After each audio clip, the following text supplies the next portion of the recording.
اعوذ باللہ من الشیطان الرجیم بسم اللہ الرحمن الرحیم۔ اب اس کے بعد وہ جو مرکز تھا وہاں پر، چونکہ بنی اسرائیل کی تاریخ کا وہ مرکز رہا ہے، حضرت سلیمان علیہ السلام نے اس کو تعبیر کیا تھا، تو اب ان کی تاریخ کا حوالہ شروع ہو رہا ہے۔ وآتینا موسیٰ الکتاب، اور ہم نے موسیٰ کو کتاب دی تھی یعنی توراۃ۔ وجعلناہ ھدی لبنی اسرائیل، اور ہم نے اسے بنایا تھا ہدایت نامہ، رہنمائی بنی اسرائیل کے لیے۔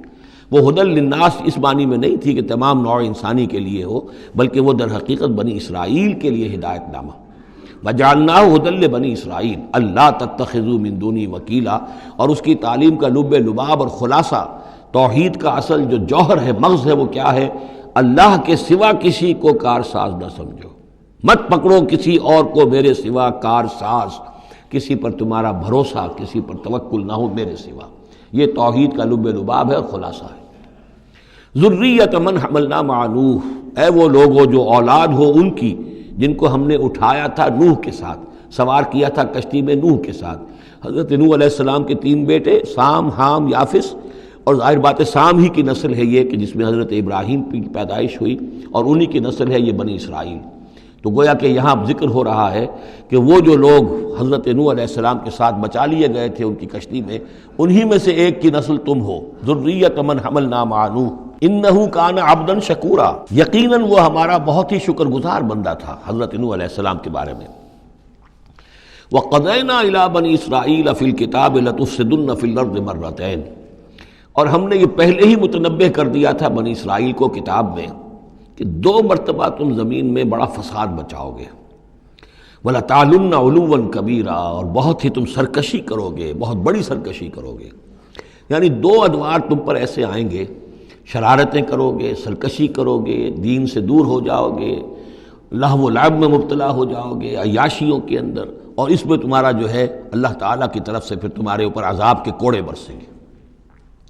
اب یہاں پہ بٹوین دی لائن یہ ہے کہ اس سے پہلے ان کا ایک دور آیا کہ جس کے اندر ان کو اللہ تعالیٰ نے ان پر رحمتیں فرمائیں۔ چونکہ ہم کچھ چیزیں پڑھ چکے ہیں تاریخ بنی اسرائیل کے ضمن میں، وہ ذہن میں رکھیے۔ حضرت موسیٰ علیہ السلام لے کر نکلے بنی اسرائیل کو مصر سے، تو یہ 1400 قبل مسیح کی بات ہے۔ اس کے بعد وہ آئے ہیں، تورات انہیں ملی ہے جبکہ وہ جبل طور کے پاس پڑاؤ ڈالا ہے۔ وہاں سے پھر شمال مشرق کی طرف چلے ہیں، جب کہا گیا کہ جنگ کرو قوم نے انکار کر دیا، تو 40 برس تک کی سزا مل گئی ان کی بزدلی کی وجہ سے۔ 40 برس تک وہ اسی صحرا میں بھٹکتے پھرے۔ اسی دوران حضرت موسیٰ کا انتقال ہو گیا اور حضرت ہارون کا بھی انتقال ہو گیا۔ لیکن پھر صحرا میں جو نسل پیدا ہوئی وہ پلی بڑھی، وہ ہمت والی تھی، مشقت دیکھی ہوئی تھی اس نے پھر جنگ کی اور جہاد کیا۔ حضرت یوشع ابن نون جو خلیفہ اول تھے حضرت موسیٰ علیہ السلام کے، ان کی سرکردگی میں تو فلسطین فتح کر لیا۔ پہلا شہر جو فتح ہوا وہ اریحا یا جریکو ہے، تو آج بھی موجود ہے وہ شہر۔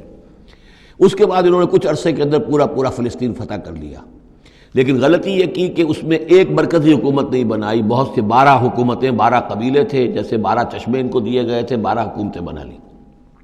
پھر آپس میں لڑنے بھی لگے، طوائف الملوکی ہوئی۔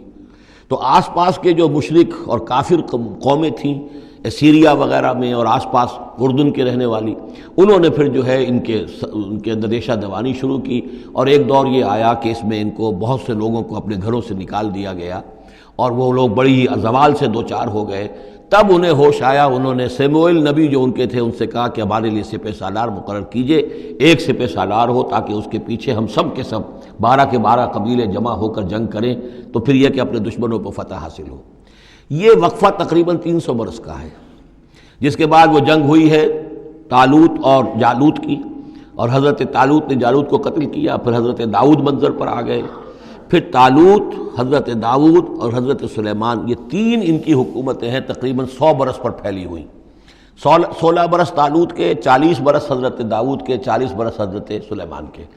یہ گویا کہ ان کی خلافت راشدہ ہے۔ جیسے ہمارے حضرت ابوبکر کا دور مختصر ہے، پھر حضرت عمر، پھر حضرت عثمان رضی اللہ تعالی عنہم، تو یہ مل کر جو ہمارے ہاں بنتے ہیں 24 برس 3 خلافتوں کے، ان کے ہاں یہ 100 برس کا عرصہ ہے۔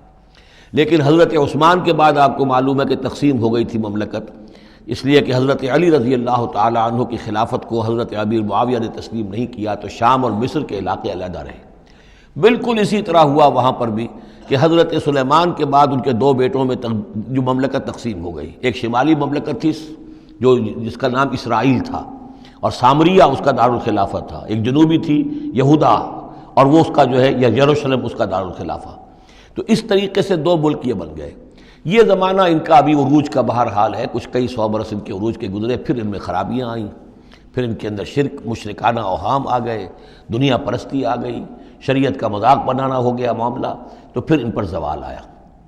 پہلا زوال جو آیا، پہلے اسیرینز نے شمالی مملکت جو تھی اسرائیل کی اس کو ختم کر دیا۔ یہ کوئی ختم کیا انہوں نے اس سے کافی پہلے 700-800 برس قبل حضرت مسیح کے۔ اس کے بعد جو اصل آیا ہے نبوکڈ نظر جو نمرود تھا عراق کا، اس کا حملہ ہوا ہے 587 قبل مسیح میں۔ انہوں نے یروشلم کو برباد کیا، 6 لاکھ کو قتل کیا، 6 لاکھ کو قیدی بنا کے لے گیا، اور یہ کہ یروشلم میں 2 اینٹیں سلامت نہیں رہنے دیں، اور ہیکل سلیمانی کو مسمار کر دیا۔ یہ ان کا بدترین دور آیا۔ تقریباً 125 برس یہ کیپٹیوٹی میں رہے بیبیلونیا میں، 6 لاکھ کو ہانک کر لے گیا وہاں پر، بدترین دور۔ تو پہلا عروج اس کا جو کلائمیکس تھا وہ طالوت اور داؤد اور سلیمان کا دور حکومت، اور پہلا زوال جس کا یوں سمجھیے کہ سب سے نیچے کی پوزیشن یہ ہے جو کیپٹیوٹی کا دور ہے ان کا۔ اس کے بعد حضرت عزیر علیہ السلام ان میں آئے، اللہ نے بھیجا، انہوں نے دعوت اصلاح توبہ کی منادی کی، پھر یہ لوگ کچھ ٹھیک ہوئے۔ ادھر یہ کہ ایران نے حملہ کیا تھا عراق پر اور ان کو آزاد کر دیا تھا کہ جاؤ تم، کہ خورس نے، ذوالقرنین نے، کہ تم جاؤ اور جا کر اپنا شہر دوبارہ آباد کر لو۔ تو یہ پھر آ گئے، حضرت عزیر کے ساتھ ہو کر آئے ہیں۔ تو یہ تقریباً 458 قبل مسیح میں پھر یہ دوبارہ آئے ہیں۔ تو یہ سمجھیے کہ 125 برس تک یہ جو شہر ہے اجڑا پڑا رہا ہے۔ اسی دوران میں حضرت عزیر کو اللہ تعالیٰ نے 100 برس کے لیے سلائے بھی رکھا ہے، وہ موت ان پر طاری کر دی تھی جو سورہ بقرہ میں ہم پڑھ کر آئے ہیں۔ یہ سارے واقعات کو آپ یوں سمجھ لیجئے کہ یہ علیحدہ علیحدہ ٹکڑے جو ہم نے پڑھے ان کو جوڑ لیجئے۔ بہرحال پھر ان کے اندر یہ کہ ایک نیکی کی تحریک چلی، پھر ان کے اندر لوگوں نے توبہ کی، پھر اللہ نے انہیں دوبارہ ایک عروج عطا کیا، مکابی سلطنت قائم ہوئی، اور وہ جہاں تک دنیاوی حدود ہیں، زمینی حدود، وہ حضرت سلیمان کی مملکت سے بھی بڑی تھی۔ یہ ان کا دوسرا دور عروج ہے۔ لیکن پھر ان کے اندر زوال آیا، پھر خرابی آئی، پھر وہی دنیا پرستی، وہی عیاشیاں، وہی بدماشیاں، وہی مشرکانہ اوہام۔ اس کے نتیجے میں پھر ان پر جو کوڑے پڑے ہیں وہ پہلے تو پڑے ہیں یونانیوں کے ہاتھوں، سکندر مقدونی نے پہلے فتح کیا ان کو، پھر سلیوکس جو اس کا اسپہ سالار تھا وہ ان پر حکمران رہا ہے۔ اس کے بعد یہ ہے کہ پھر رومنز آ گئے، رومنز نے ان کو فتح کر لیا، ان کی حکومتیں چلتی رہیں۔ یہ دوسرا دور ہے۔ اس دور میں پھر یہ ہے کہ رومنی کے ہاتھوں سن 70 عیسوی میں دوبارہ یروشلم تباہ و برباد ہوا، 1,33,000 یہودی ایک دن میں قتل کیے۔ پھر دوبارہ وہ ٹیمپل یا ہیکل سلیمانی جو دوبارہ تعمیر کر لیا تھا حضرت عزیر کے بعد، پھر وہ مسمار کر دیا گیا، اور وہ آج تک مسمار پڑا ہوا ہے۔ اور گویا کہ حضور صلی اللہ علیہ وسلم کی بعثت کے وقت 500 برس ہو چکے تھے اس کو مسمار ہوئے ہوئے۔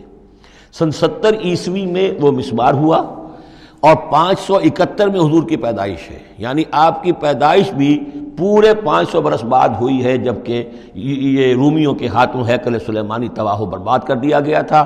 یروشلم میں پھر کوئی متنفس نہیں رہا، لیکن یہ کہ بعد میں جو ہے اس کے اندر ان کو یہاں سے نکال باہر کیا گیا، ان کا ڈائسپورا شروع ہو گیا۔ وہ ڈائسپورا اس صدی کے شروع میں ختم ہوا ہے، وہ پھر میں بعد میں بات کروں گا۔ یہ ساری داستان بڑی اہم ہے، اس لیے کہ یہ سابقہ امت مسلمہ ہے۔ یہ وہ امت مسلمہ ہے جس کے ہاں 1400 برس تک نبوت رہی، جس کے ہاں 3 کتابیں نازل ہوئی ہیں، جن کے بارے میں قرآن میں 2 جگہ ہے کہ یا بنی اسرائیل اذکروا نعمتی التی انعمت علیکم وانی فضلتکم علی العالمین، میں نے تمام جہان والوں پر تمہیں فضیلت دی ہے۔ تو اسی طریقے سے پھر ان کو معزول جب کرنے کے بعد ہم سامنے آئے ہیں تو حضور نے بتایا وہی کچھ تم پر بھی ہوگا اور وہی کچھ ہم پر بھی ہوا ہے۔ ہمارا بھی پہلا عروج عربوں کی زیر قیادت تھا، پھر زوال آیا۔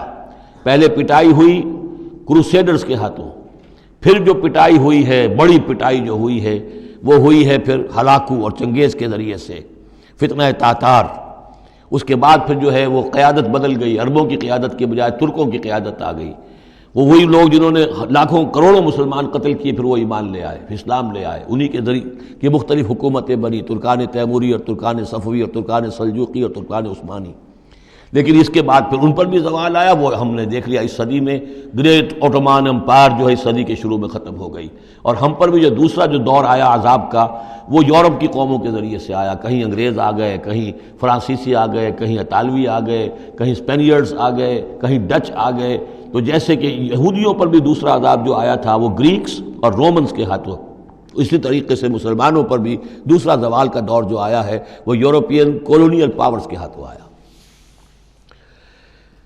ہم نے یہ طے کر دیا تھا، پہلے ہی سنا دیا تھا بنی اسرائیل کو کہ تم اپنی تاریخ میں 2 مرتبہ بہت فساد مچاؤ گے اور بہت سرکشی کرو گے۔